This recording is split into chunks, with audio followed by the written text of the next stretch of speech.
Welcome to the Sharpe Way show. Yes, it is 7 p.m. on the East Coast, so you've got to look at my mug. Yes, that's the rules. Monday through Friday, 7 p.m. I am here. Yesterday it was 7:30, so don't be tomorrow. Tomorrow will be 8. So basically, I'm full of it. None of it's true. Anyway, every night you have to look at me either way, so please do that. And what's most important is please like, comment, share. You have to let people know that we are out here doing this. Or how are they going to know that we're getting stuff done? So like, comment, share so that people will follow us and grow our media. And of course, if you've got the cash, please support us. Patreon.com/Sharpeway. If you've got big money, throw me $100 a month. If you're Mr. Moneybags, Mrs. Moneybags, please do that. If you're not that wealthy, no worries. $10 is fine. $25 is fine. But if you have none of that, no worries, because you're tight because of the economy. I get it. Like, comment, share. That's free. You can do that right now. And you might say to yourself, Larry, that makes a lot of sense. I like it. But I'm not sure. Do I want to support you libertarians? Well, you might want to. If you're not sure, I have an idea. Help out one of my sponsors. Head on over to theadvocates.org. Take a test and see where you stand. How libertarian are you? I bet you are more libertarian than you think you are. I bet you are. Head on over there, theadvocates.org. Take the test. When you're done taking the test, guess what? Post it online so people see you took the test. You might not be libertarian, but I bet you're close. And you might be libertarian. Let people know who you are and push theadvocates.org, helping me out. And the last piece of business I will wrap up before I get to my amazing guest is if you are someone who likes CBD products, please head over to grownselection.com. Support this libertarian-owned business. It's a small business. If CBD is part of your world, part of your health regimen, go here, support libertarians, put in Sharpe Way 20, and you'll get 20% off. See how much I love you? 20% off because I care about you. All right, I am very happy today. I am lucky today that I have with me someone who I've met more than once here in the great state of New York, trying her best to make change in this state. And boy, it is not easy, but she's up there doing it. Republican running for state assembly in New York State, Stephanie Jackson. How are you? I'm good. Thank you. Good. You're surviving. I am. Oh, yes. I'm surviving. Absolutely. For more information on Stephanie, head on over to jacksonforthepeople.com. You can get some more information on what she's doing in her world and how she cares about this state. Now, I guess the piece that I want to bring up, for most people who don't know this, the reason why I reached out to you was because I saw that your Facebook page got taken down. Yes, it did. And as soon as I saw that, I said, whoa, wait a minute. That something's wrong. Let me reach out to Stephanie and see what's going on here. You know what? You can't have your Facebook page. You can have mine. Thank you, Larry. I appreciate it very much. And, yes, I am a Republican candidate, endorsed conservative and libertarian. I really haven't subscribed to political parties prior to this. Mm-hmm. I'm running against the Democrat chair of Onondaga County. So the only way that I was going to have a fighting chance was to run as a Republican. Yep. I think most of the Republicans in this area are happy enough with me as a Republican, but I don't totally subscribe to the party because I'm more constitutionalist. I'm more for our freedoms and our rights. But see, that's what I liked about you, right? For those people who aren't in New York State, we have what's called fusion. And fusion means you can actually run under multiple lines, right? You don't have to be just a Democrat, just a Republican, or just Libertarian. You can be more than one. And years ago, when we went into last year, we had many who were cross-endorsed who had lots of victories. One of those who are cross-endorsed this year was you, Stephanie. You are a libertarian and a Republican and a conservative, correct? All three? Yeah. Yeah, so she has 3 lines. But this is the part that drives me crazy. The Republican Party, for some reason, doesn't like you. But I look at you, and maybe I'm the crazy one. I think most people get it. You're a pretty solid Republican. I don't know why they wouldn't like you. Tell me what's going on there. Well, I mean, honestly, I think we have a real serious problem in the state of New York. And I'm sure that, Larry, you're the right person to actually know that. And why you actually advocate for third party is critical because while I may be at the federal level and normally I wouldn't be. If this was George Bush running, I would not be voting. I would be like Joe Jorgensen all the way.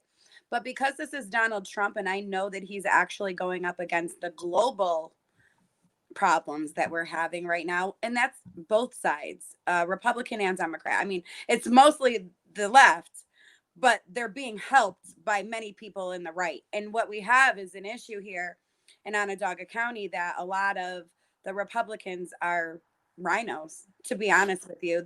No, I've heard that complaint many times across New York. It's one of the things that many libertarians actually exploit, right? They actually exploit that and go, you're looking for a Republican Party. You can't find one in New York State. Come libertarian. I think a lot of libertarians try to exploit that.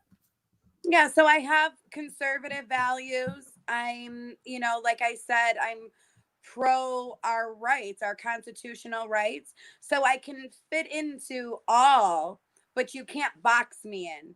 Got it. I break that typical mold. So if I understand what you're telling me is you're saying the Republican Party thinks that you don't toe their line well enough, so they're not supporting you. Is that what you're saying? Well, I mean, that would what it seems to be on the surface, because I maybe talk too much, or their typical way of the way that they like to run the party. I'm, already had my own platform from podcasts. I already had a base prior.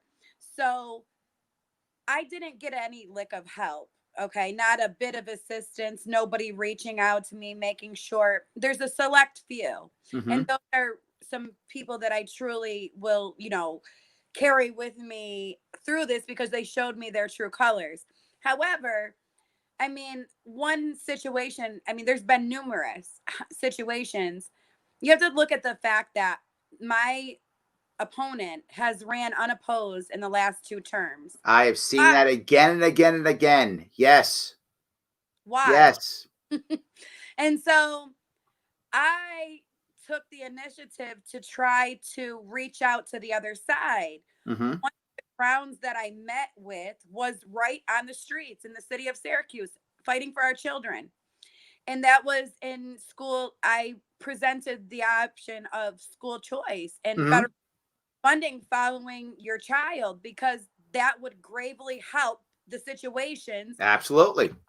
And so I was able to open the door of some conversations with nonprofits and groups that were advocating for some of those things.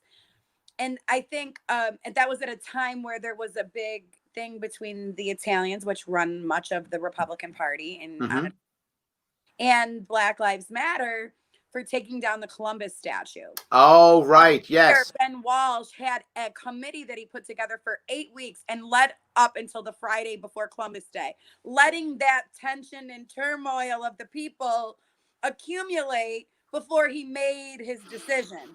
So he didn't make things better. He actually made things worse. Absolutely. Now the tensions are higher. So I kind of stayed out of it, like what have they done for me? Honestly, not a damn thing. Okay. And I have a biracial family. So I mean, I was in the middle, but not in a way that I know how vicious the media is. That why would I want to vocally say one thing about this so that they could use me to pit me towards the other side? This is a piece that I see all the time, and you've hit a perfect spot so often. And this is, I hate the fact that it's everywhere. We are now united by what we hate, not by what we stand for. So they don't care if you stand for solid, principles. They don't care about that. They care, why won't you hate the people that we hate? Exactly. And so I've been vocal about the kids being kicked out of school. They did not that, because many of them are pro vaccinations, and I'm not an anti-vaxxer. My kids are vaccinated.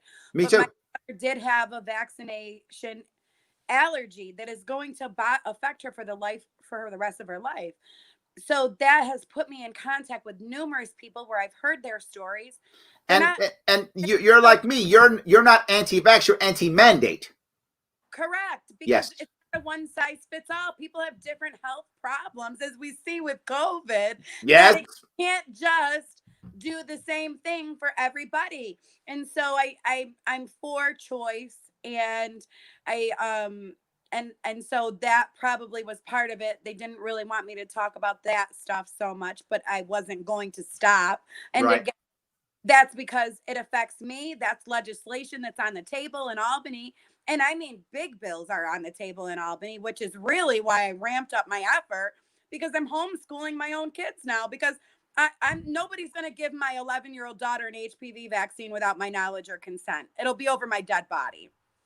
I don't think you're alone in that thought process. I'm not. I'm not. Yes. And so that's just it. Their theories get stuck in the mud because I didn't need all the money to get the support that I've got. You can look at the candidates and what they're doing now, and they're stealing my ideas, stealing my words, stealing, like, how am I staying relevant?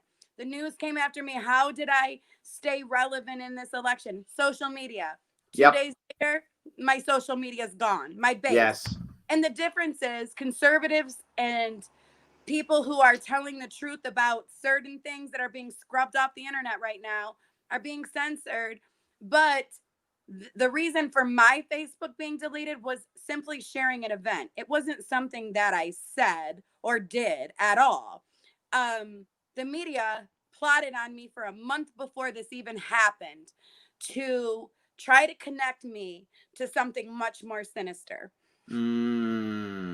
It's funny, I always see that once you become in any way, important or powerful or impactful, or you have any meaning, whatever, then the lies come. That's it happened to me too, right? And I know people think that it's only the other party. No, it's both. Democrats will do it. Republicans will do it. Anybody will do it. Whatever it takes. The people who are in power will do it, whether they have an R or a D by their name. They'll just do it without question. So you weren't getting much support from the Republican side, but you also told me that the Democrat side is attacking you openly. Okay, so what took place was that around September, Larry, a reporter reached out to me, Sarah Wallace from NBC4 New York, and she wanted to do, there was a rising of women gun owners, and looking up, she found me because I had a high rating from the NRA, even though I didn't get their endorsement. But I'm a first-time candidate, so I didn't really get many endorsements because I have no political track record. But you are a pro-Second Amendment, totally a pro-Second Amendment candidate, correct? Yes. So I thought, you know what? Even if they try to make me out to look like something that I'm not, I'm running for election. I'll take the bait because I'll take one for the team, because I really want to get things heard about the Second Amendment. And, she portrayed herself to be someone who seemed like she was just really trying to stay maybe relevant, even to get some stories and to cover up here, and maybe with COVID, I thought maybe she wanted to come upstate and get away from the city a little bit. So I got a few women together. We filmed the segment. They came out here to Syracuse. And I took her out to a gun range, and then she got another segment that I connected with Steve Filano, and I know you know who that is. Oh, yes, absolutely. So we got a militia training kind of segment together for her as well. So fast forward now, I saw you in Auburn at Tim's meeting, and at that time, the American Patriot Council, which is Ryan Kelly, is the head of the American Patriot Council. Okay. He was hosting a nationwide Patriot March. Okay. And so I didn't know about what the media was trying to connect him to. And I'll get to that in a moment. Okay. This is a good story. I got to make a movie about this. Keep going. Literally, I swear. I just want to make sure that that Dwayne "The Rock" Johnson plays me. That's all I care about. That's all. Yes. Well, so I filmed the segment, but when I took her to the gun range, I noticed that she plugged the American Patriot Council march happening into the segment. And that was a red flag to me, because I thought, maybe she's plugging an event for me. Oh, yeah. Okay. So my event was removed, and I didn't really know why. Still, it was removed from Facebook. Right. Okay. So, but I wasn't removed. Okay. Got it. So we talked, and because of COVID, we thought, oh, an online event would fix that problem, because if there was more than 50 people interested, and there were thousands of people interested, that we'll just do a new event, and hopefully we can do that. Sure. So we did, and it picked up interest again. And the day before, it was the 24th, all of us got our Facebooks removed. Every single person who was a part of this event had their Facebooks removed, irreversible. You're talking about my podcast, my Facebook page with my children's life since 2008, and my my campaign page. Okay. That's my base, the groups, my Facebook. That was my largest base of how I was reaching people without being able to do town halls and Yep. together.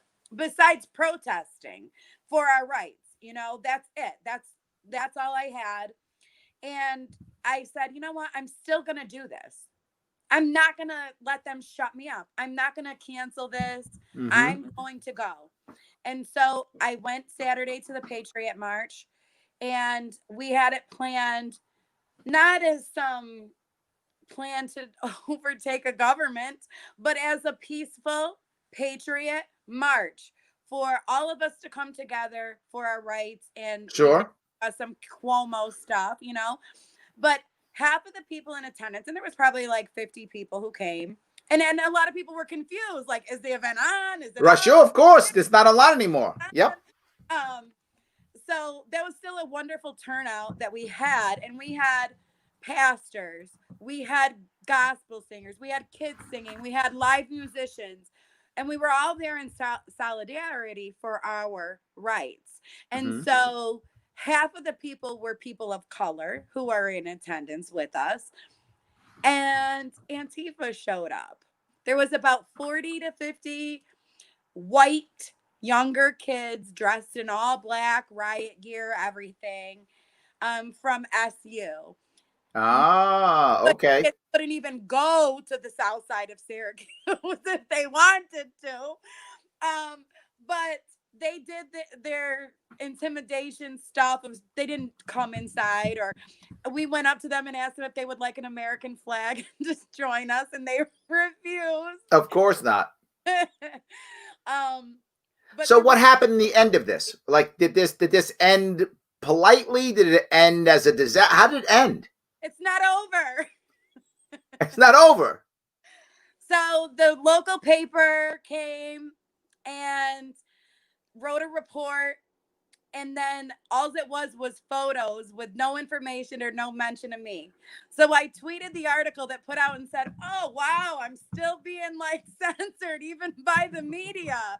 And so they put up another article, and it was about the whole, what it was, and then said a piece that, and to make, of course, they had to throw a jab at me. Oh, it was mostly how we were united with our standing up about Andrew Cuomo. But a Siena poll says that 73% of people agree with Andrew Cuomo. And so, so this has got to be challenging for you. I want to kind of bring this to you still doing this. I mean, you're not getting support from your party as well as you'd like. You're getting actively assaulted by the left. I mean, trying to drop you. The media is stopping you. Now even social media is stopping you. I'll ask a crazy question. Why are you still doing this? I'm happy you are. I'm just saying, why? I'm not directing my own steps. I gave my life to God a long time ago, and I let him lead, and I'm here for a real reason. And it might not be this election. It might be bigger than that.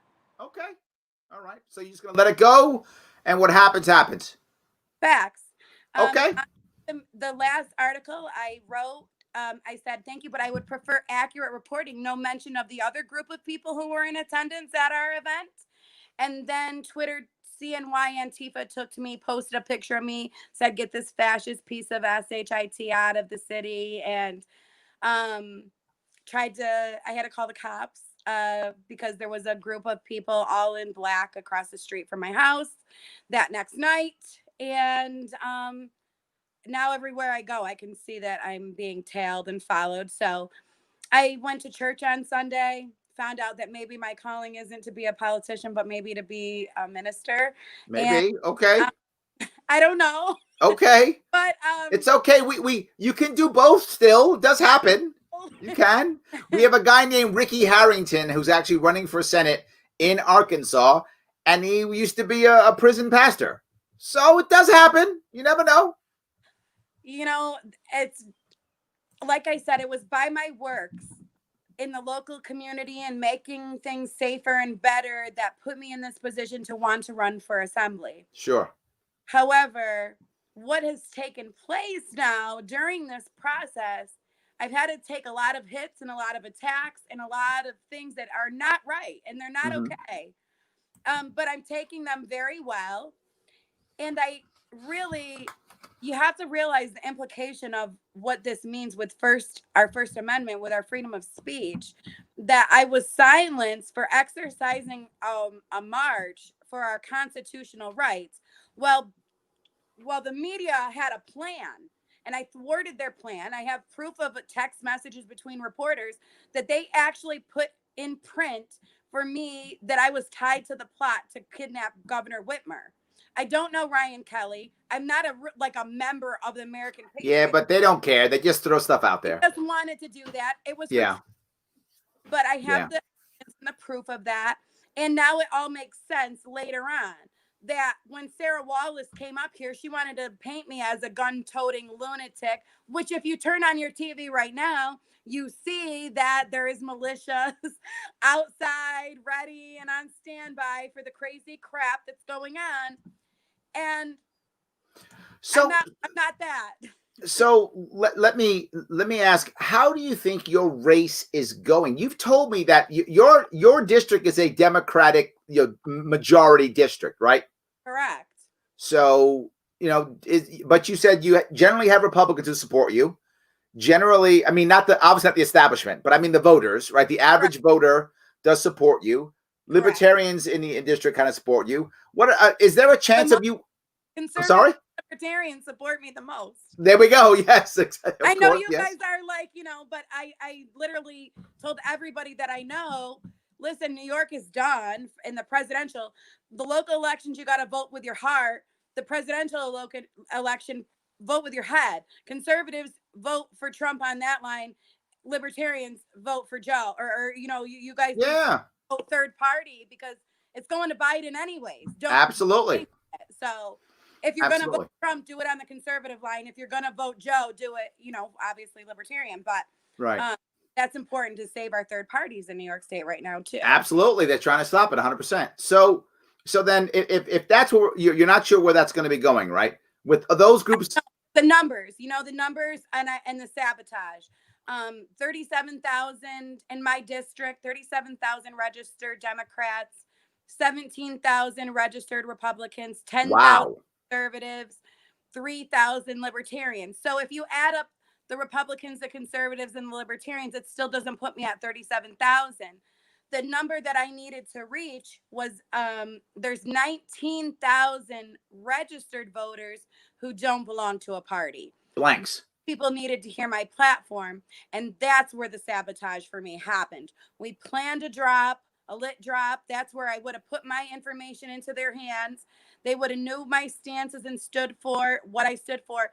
And I probably would have had most of their votes, which would have really, truly made me a threat in this election. Sure. And about 3,000 of my pieces of literature were stuffed, even though I brought the most people to stuff and the most people to distribute it. But that's the funny thing that I'm bringing up here, and one of the reasons why I wanted you to tell your story to the audience is you're being punished not because you're a bad Republican or a bad candidate or you don't support the party or any of those things. In fact, you've actually tried to cross parties. You've tried to cross and grab conservatives and libertarians. You've tried to do that.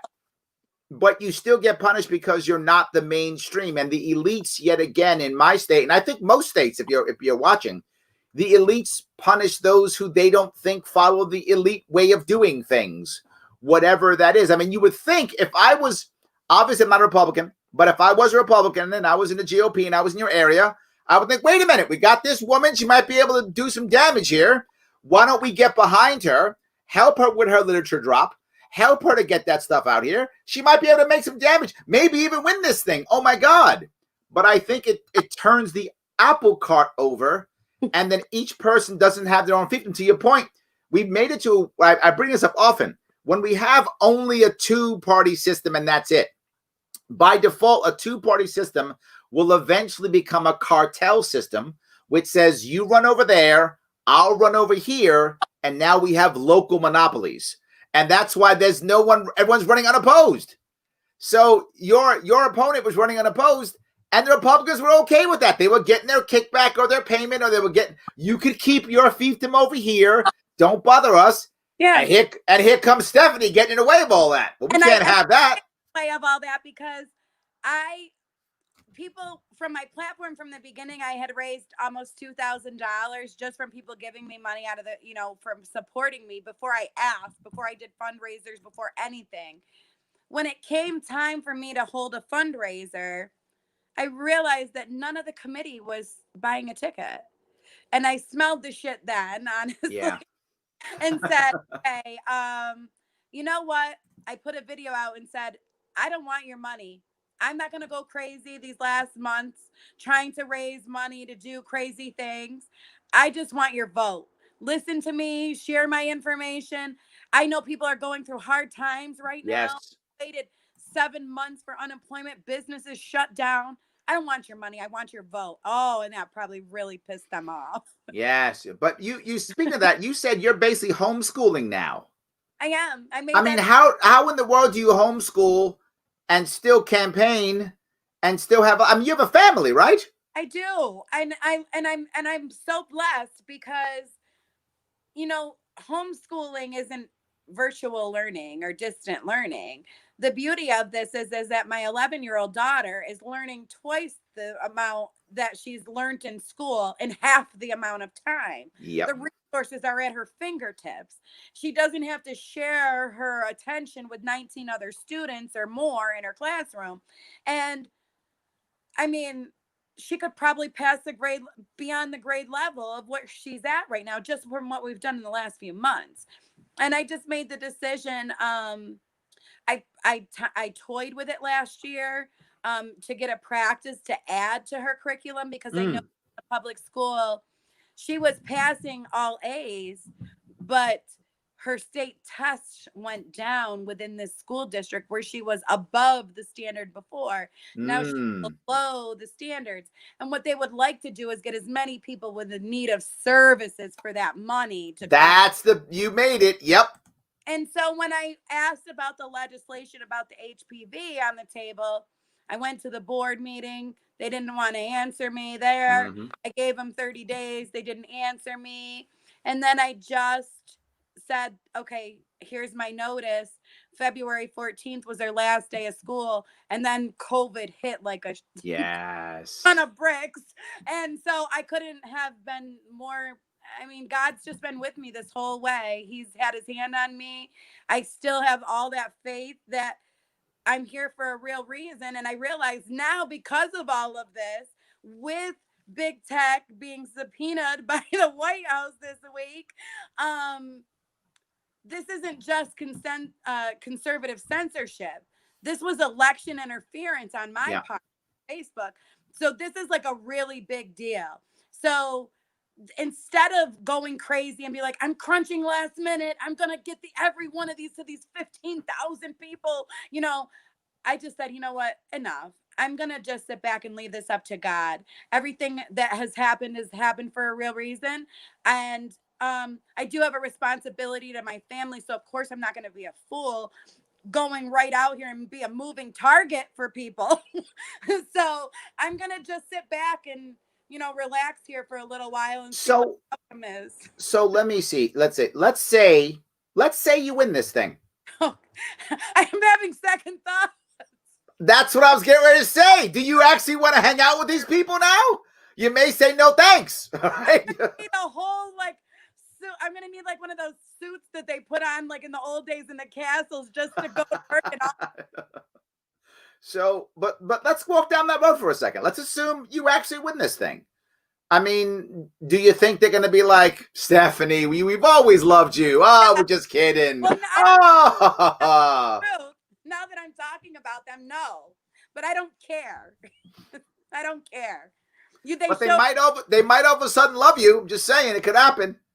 Yes, well, luckily for me, I'm a smart cookie. Okay, so you're not going to all of a sudden embrace your new best friends? Okay. No. Okay. You know, you got to come across me before then it's war. Yeah, but I guess the other issue though becomes, right, if you actually win this thing, there's a lot of stuff for you to take care of, and you actually have a platform with a lot of stuff you got to take care of, right? I mean, I've seen your platform. You talk about medical freedom, you talk about taking care of kids, you talk about protecting families. I mean, you talk about a lot of stuff. You're not just, you're going to try to get stuff done. You know, that was another thing that was like, what do you want to narrow your campaign down to? And I'm like, this is New York. Do you know what we're going through? If you don't have someone to be able to look at all of this stuff, we're in serious trouble, because there isn't just one or two things that I'm focusing on in this. I know. I wish you were wrong, but you are absolutely right. You are absolutely, I wish you were wrong, because you are so right. There's so much wrong with this state. We could sit here and talk for 6 hours on how bad New York is. I mean, no one would listen by the time that the New Yorkers would have already, jumped off of buildings, and everybody else wouldn't believe it. So we're not going to do that. But it's a valid point, right? We have so much to fix in this state and so much to do. So, but if you win this seat, I mean, you'll start moving forward on this. I hope you know that many of the things you talk about, we align libertarian values, and we're happy to stand behind you in a lot of those things if you do actually win this thing. If you don't, is there a way that you can, in your mind, still declare victory, like, I achieved this, or I achieved that, or something like that? Yes. I'm not like putting everything into this, meaning I'm not going to lose my head or my peace or my way because of some bad apples or bad characters who are trying to thwart me. I'm smart enough to know that I'm not going to fall to their, which would be perfect. Like I said, I'd literally be a moving target, trying to get my signs everywhere, going door to door to door to door. If Antifa's looking for me, well, they'll be able to find me real easy. Okay. But they might have to be a lot more bold to come. Yeah, but they won't care if you lose. I don't care. I'm saying Antifa won't care. I care what's at stake for New York if I lose. No, what I'm saying is Antifa's not going to care if you lose. If you lose, Antifa will go, oh, whatever, next, right? They won't care, right? Sure. You'll be fine if you lose. They won't really care. They'll go someplace else. They won't care. I have a question, which I want to, were your parents, someone asked this question, were your parents raised as Goldwater Republicans? No, actually, I'm a first generation American. I'm a Ukrainian, and my grandparents, very young, my grandfather has been on his own since he was 14 years old, taking care of his little brother. My grandmother, when they were literally orphans, not orphanages, orphans, because their parents had died from starvation. Wow. And they were picked up by the Germans and sent to Auschwitz to work on migrant farms. Oh my God. Up getting sponsored by the Ukrainian Catholic Church to come to New York, Auburn, New York. And so knowing what that they went through, and then looking at what I've gone through in my own life, I've been on my own since I was 16 years old as well. It's deeper than that to me. I can't leave this world to my children in the hands of communism, and I won't. Gotcha. Okay. Now that answers, because somebody was asking, why is she that way? That's why you're that way. Okay, that makes sense. Yes, absolutely. Yes. So, and I have a biracial family. I get stuck in the mud with it all the time. You racist? Am I? White privileged lady? Am I? Like every time they just can't win. They cannot beat me. So I have the victory. This election is small change to what is to come. I like that. The issue that you've just brought up is one that I get so tired of seeing. Is no matter what, we simply have to pick a your side or a my side. And then my side is always right and your side is always wrong. And it doesn't matter what it is, no matter what, my side's right, your side's wrong. And the second you all of a sudden say it's not, my side isn't right, now you're my enemy. We see it all the time. And it's hard when someone actually does straddle the line. It can be challenging. It throws people off. They don't like it because, you know what? They want to put you in a box. Yeah, exactly. You got to, fit with the toe the party line. But yes, I don't fit. So that's okay. But I wasn't sent to fit in, especially with people like that. So I guess I'll ask the question that I because you're a New Yorker, I asked the serious question. Are you considering leaving the state now? That has been on my radar. That was really what it came down to, was for me to run or run. And yes. Oh God, I know that feeling. I'm a very spiritual woman, and I realize that this battle I will face no matter where I run to. And the opportunity is here and now. So I'm taking this opportunity here and now. And now look at what's taking place. So I can't control what is going to happen. I can only just be prepared.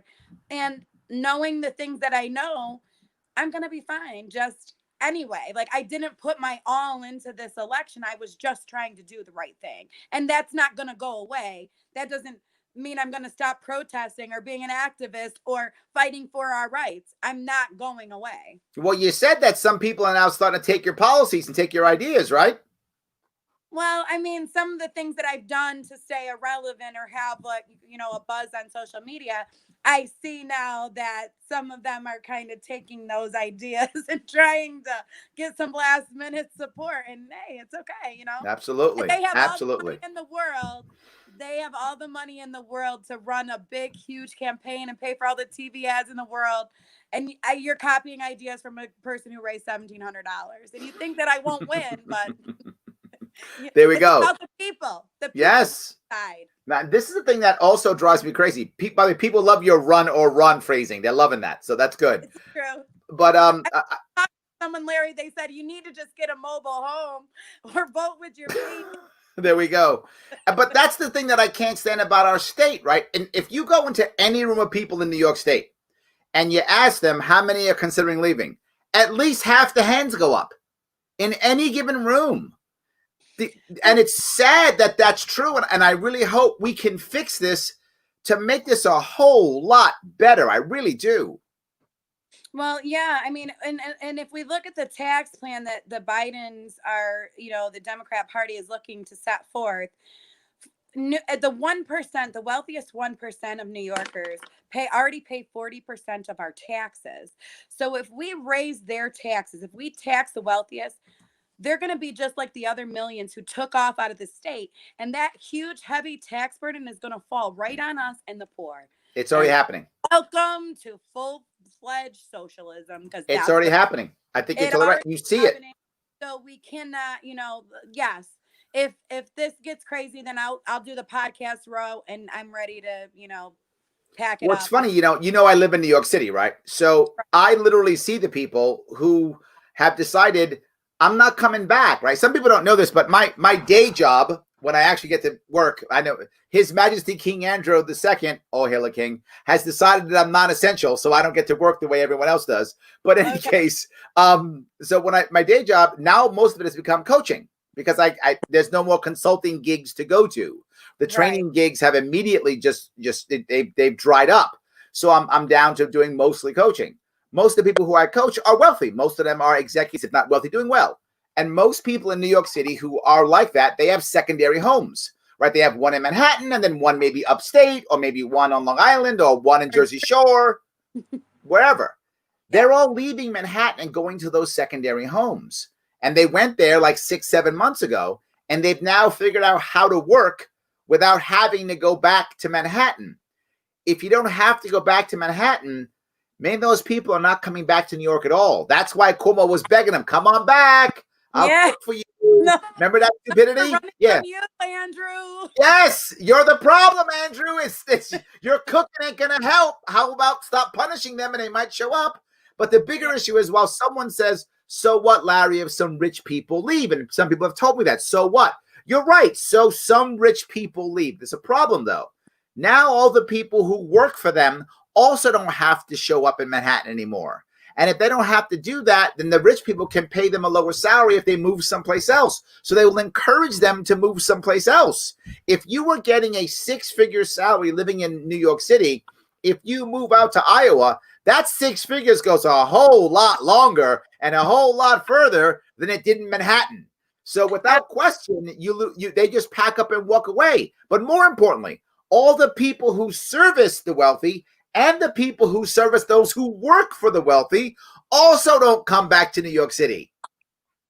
We're going to have some problems. You're totally correct. We absolutely are.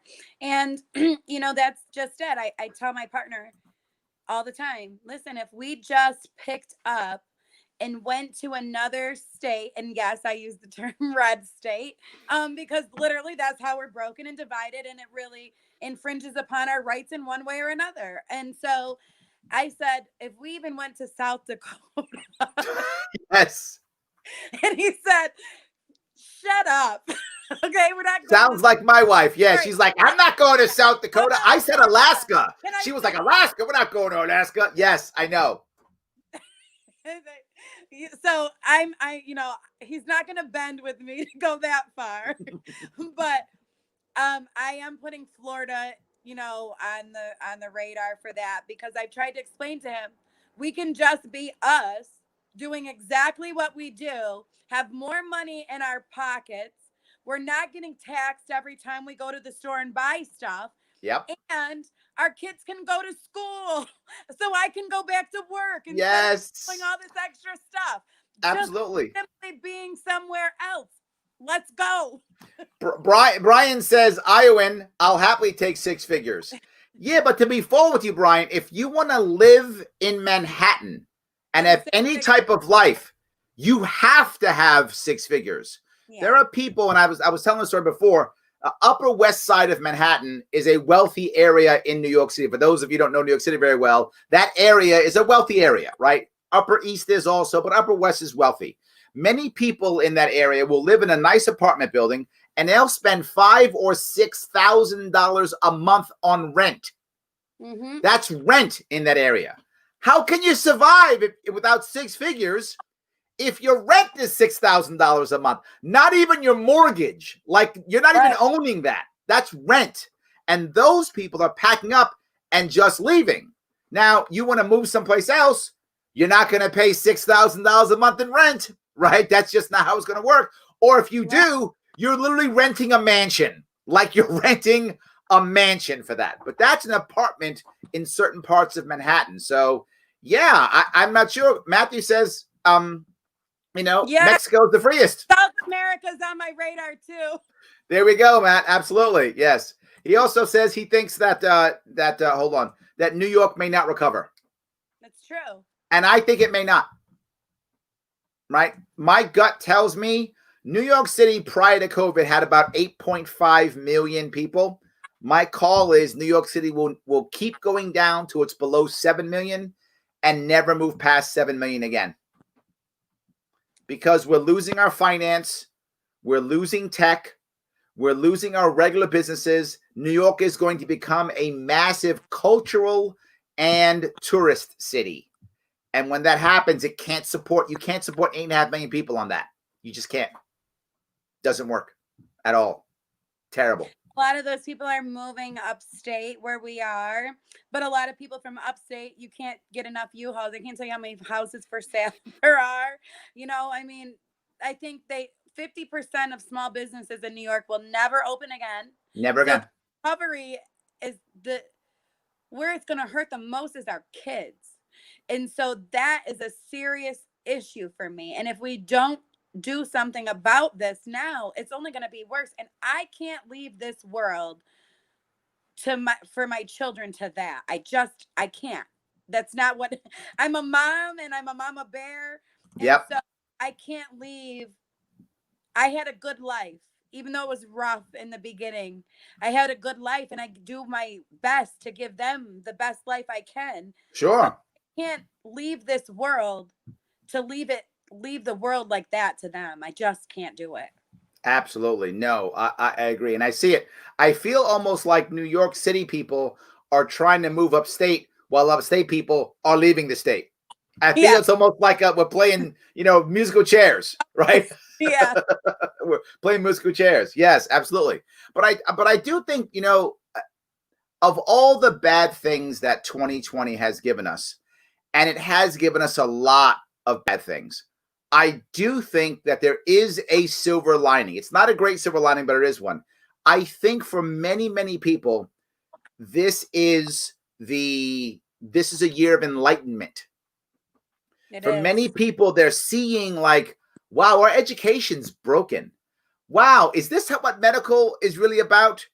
Do vaccines work? Are they right? How much power does the government have? What do these two parties, can they actually help us? I mean, so many things, police force, racism, everyone's thinking about things they just haven't thought of before.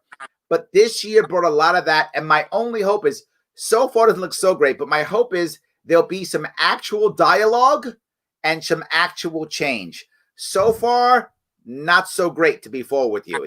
It's not going great, but I'm hoping that there'll be some real dialogue on how to solve some problems, make things better, and to not just jump into corners and fight. Absolutely. And I say that all the time, that right now the truth is being censored, it's being removed. People think that people who are doctors and scientists, they're just YouTube quacks, but they're actually using YouTube so that they can get their professional voices heard. And so, that being said, the truth is, my campaign slogan is to Jackson for the people, choose freedom. The only thing that will give us freedom is the truth. And Absolutely. we have to wake up to the truth, all of us, so that we can unite against what it is. And that is not me giving an overthrowing of the government. But let me put it this way. Do you hear that, FBI? It's not that, FBI. Stop. It's not saying that. No, but you bring up a valid point, right? And the people need to come together to stand up to this tyranny that is occurring, because it's enough is enough. It's so many people are suffering, and we can't just keep letting this happen.